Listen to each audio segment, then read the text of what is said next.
Bonsoir à tous les étudiants du Centre de formation biblique et théologique CFOBI. Nous sommes le samedi 15 juillet.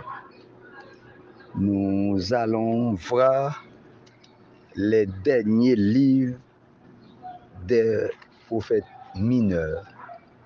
Les 3 derniers livres des prophètes mineurs, c'est bien Agé, Zacharie et Malachie.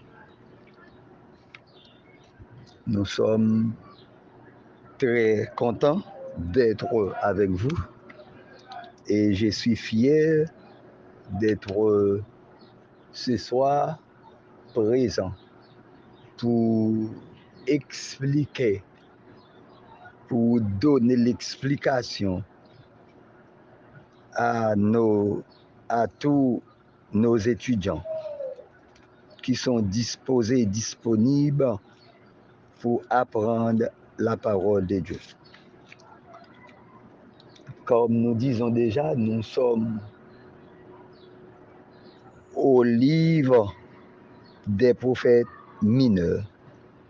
Plus précisément, nous attaquons avec le livre de Agé. C'est un tout petit livre. Le prophète Agé, c'est bien l'auteur de ces livres.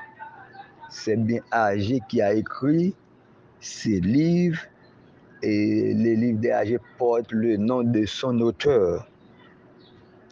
Thème livre Agé, c'est la reconstruction du temple. Et date de rédaction, c'est 6e siècle avant Jésus-Christ.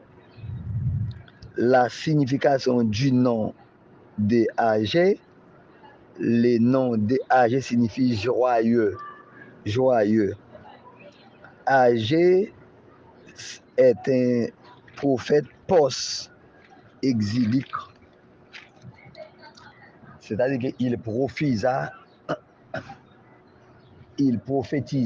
après l'exil. Il était contemporain de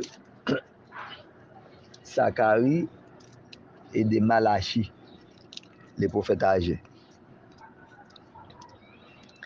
Et nous dit les prophètes âgés, c'est un prophète post-exilique en tant qu'étudiant du centre de formation biblique et théologique.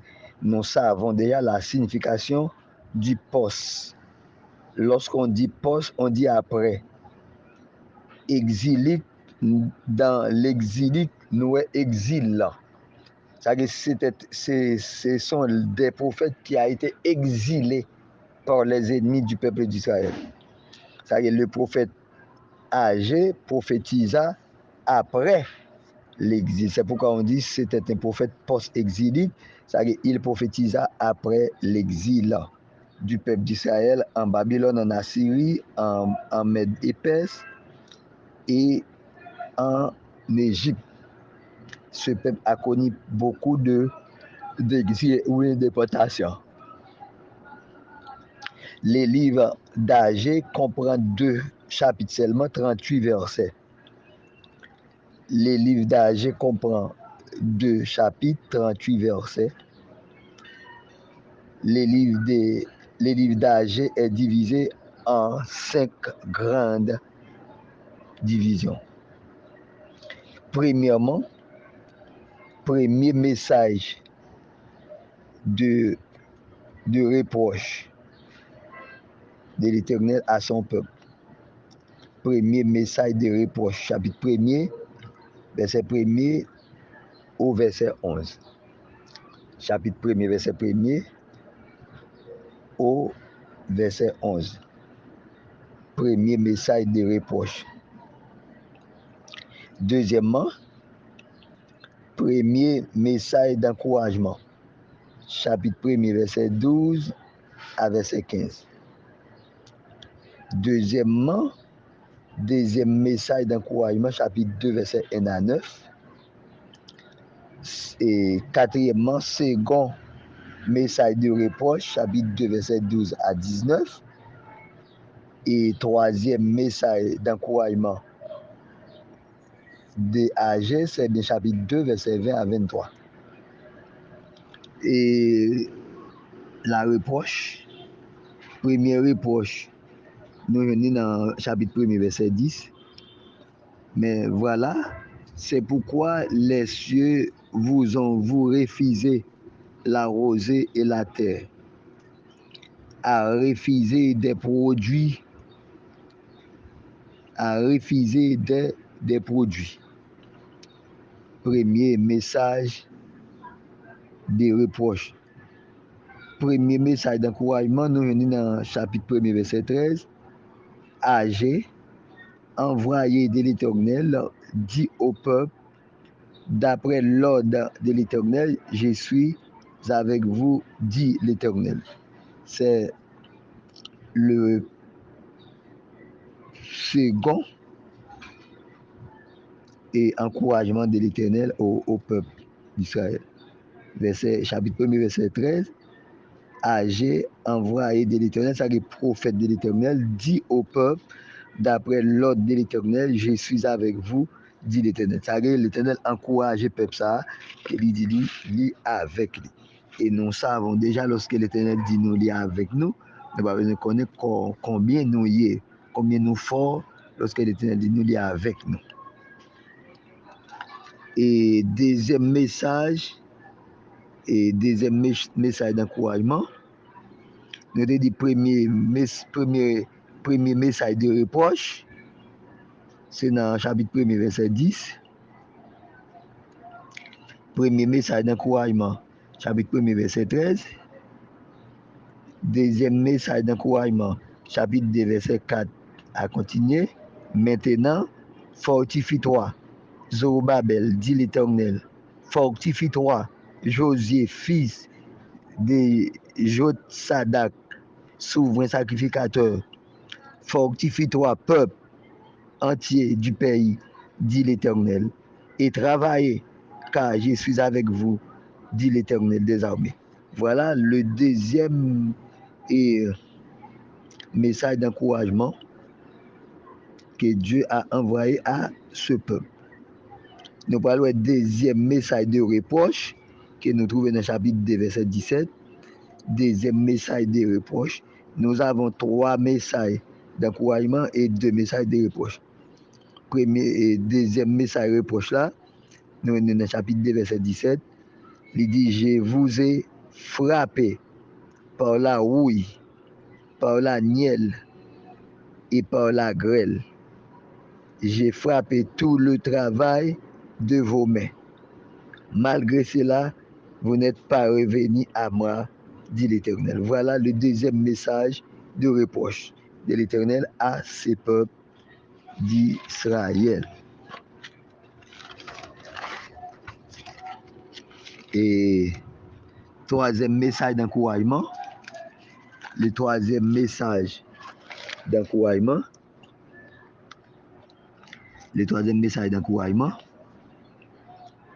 nous venons dans le chapitre 2, verset 23. En ces jours-là, dit l'Éternel des armées, je te prendrai Zorobabel, fils de Shealtiel, mon serviteur, dit l'Éternel, et je te garderai comme un sceau, car j'ai été choisi, dit l'Éternel des armées. Voilà le troisième message d'encouragement de l'Éternel à ce peuple d'Israël. C'est bien le livre de Agé. Les livres de Agé. Et tout de suite, nous allons voir une partie du livre de Zacharie.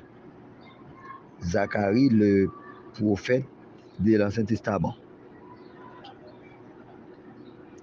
Et le livre Zacharie, c'est bien le prophète Zacharie qui l'a écrit. Ça, le livre là porte nom auteur ou bien monde qui écrit là. Zacharie, auteur. Date rédaction du livre, c'est 6e siècle avant Jésus-Christ. Isaïe, c'était les contemporains, Zacharie, pardon, c'était les contemporains des Agé et des Malachie. il prophétisé vers 6e siècle avant Jésus-Christ, pardon. Thème, il traité ça, le livre Zacharie, thème, il traité, c'est les deux avènements du Messie. Les deux avènements du Messie. Et le nom de Zacharie signifie l'Éternel souvient. L'Éternel se souvient. L'Éternel songe. Zacharie, il prophétisait après l'exil. Zacharie aussi était un prophète post-exilique. Zacharie était un prophète post-exilique, signifie il prophétisait après l'exil. Il est appelé prophète post-exilique. Zacharie, le livre de Zacharie contient 14 chapitres. Et Zacharie a eu 8 visions. Nous consacrons les visions. Nous connaissons un rêve, une vision, une révélation, un songe. Une vision, c'est des éclairs ou fait pendant on parle comme ça, on chita comme ça, et puis on fait vision. Zacharie, il était 8 visions que l'Éternel permet de lire. Et le livre Zacharie a divisé en 4 grandes divisions. Le livre Zacharie a divisé en 4 grandes divisions. Et première grande division, c'est appel à la repentance, chapitre 1er, verset 1er à verset 6, appel à la repentance. Deuxième grande division, c'est 8 visions destinées à consoler les habitants de Jérusalem. Les 8 visions destinées à consoler les habitants de Jérusalem, chapitre 1er, verset 7 au chapitre 6, verset 15. Chapitre 1er, verset 7 au chapitre 6, verset 15.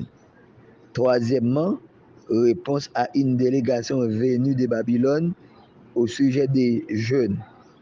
Troisièmement, c'est une délégation qui est sortie et qui était sortie Babylone, qui était venue parler en ce qui concerne les jeunes. Jeunes, ça n'a fait jamais J-E-U accent circonflexe N-E, jeunes. Chapitre 7 et chapitre 8. Quatrième grande division dans le Zacharie, c'est prophétie au sujet d'Israël à la fin de notre ère. La prophétie au sujet d'Israël à la fin de notre ère. Le retour et le règne de Christ. Le retour et le règne de Christ. Le retour et le règne de Christ. C'est bien le livre Zacharie. Nous avons ça dans le chapitre 9 à chapitre 14. Dans le livre Zacharie, il y a un pile figure, un pile métaphore. Et nous après un peu là-dedans, et après l'autre chose dans mardi si Dieu veut. Par exemple, dans le livre Zacharie, il parle de cheval rouge. Le cheval rouge dans verset 8, chapitre 1er. Il symbolisait la guerre. Le cheval rouge symbolisait la guerre. Le cheval d'une couleur fauve, il symbolisait aussi la mort